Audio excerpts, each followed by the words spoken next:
Hello friends, we have some break news for Fire Emblem Engage. Essentially, we know how breaks work now, to probably a very minor degree. I'm sure there's a lot more to it than this, or at least I hope there is. So let's talk about how that all works.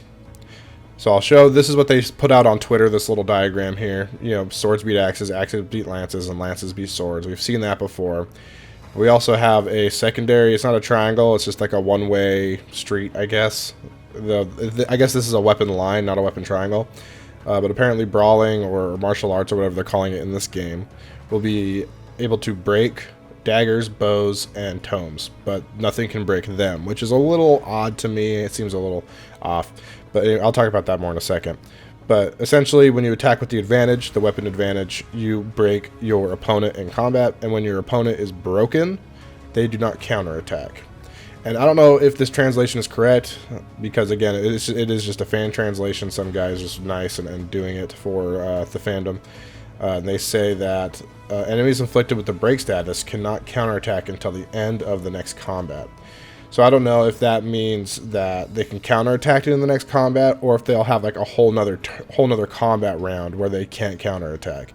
Meaning you could break them with someone, like say your tanky Knight Lewis or something, and then you could have, you know, a squishier like glass cannon type unit come in and kill them, and not receive a counterattack. I don't know if that's how that's going to work, but that seems really powerful if that is the case.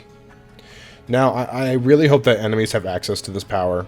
Breaking seems really good, and it would be really interesting to have to strategize around the enemy's ability to break you back. If that's not the case, enemies are going to need to be fairly powerful to compensate for them lacking the ability to counter when you use the weapon triangle to your advantage. And I'm assuming enemy layout on the map will be difficult to always get the advantage in weapon triangle stuff. I'm sure there's going to be clever pairings of different kinds of units. At least I hope so. Because if it's just like, oh, here are like 3 sword guys over here, well, you just run over there with your lance dudes and take them down, right? I'm assuming we're going to have like, oh, here's a lance and an axe guy standing next to each other. What do you do? And you'll figure it out from there, right?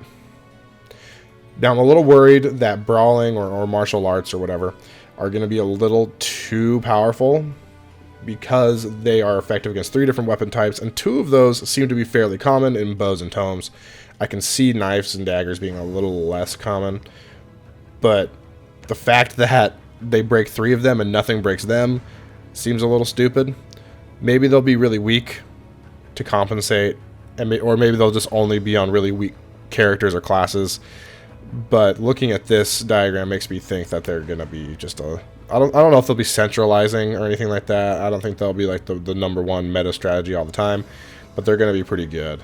Again, the gauntlets were already pretty good in 3 houses, but I think this just helps them even more. I get the concept is that these are like ranged attacks, right? So anytime they use a ranged attack against their martial artists, they're not going to be able to counterattack, so breaking them might be a little over the top. But it would still be nice if they didn't have some sort of disadvantage added to them.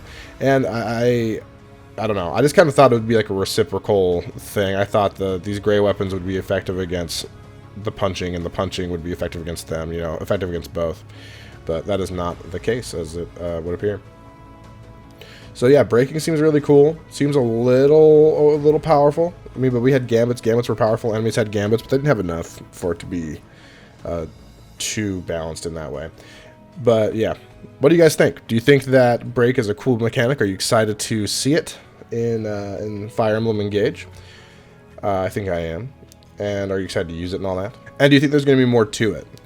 I think something to consider is bosses are probably going to be immune to break, or at least most of them will be, because of, you know, that would just be a little too easy if you could just break a boss and then finish them off, right? Similar to how bosses in 3 houses were unable to be staggered by gambits and stuff like that. So I think bosses will probably be immune, but I'm interested to think if there's any other skills or mechanics that you guys can think of might be in the game along with this. So yeah, thanks for watching, guys. Leave your comments, like the video, and please subscribe here. And also, if you wouldn't mind, consider subscribing to my second channel. It's just called Adam Henderson, and I have the link to it in the description of the video. I'll also have like an end card thing. I just uploaded a video this morning about Xenoblade Chronicles 3. if you want to go check that out.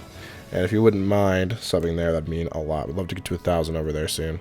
Anyways, thanks for watching. I'll catch you next time, friends.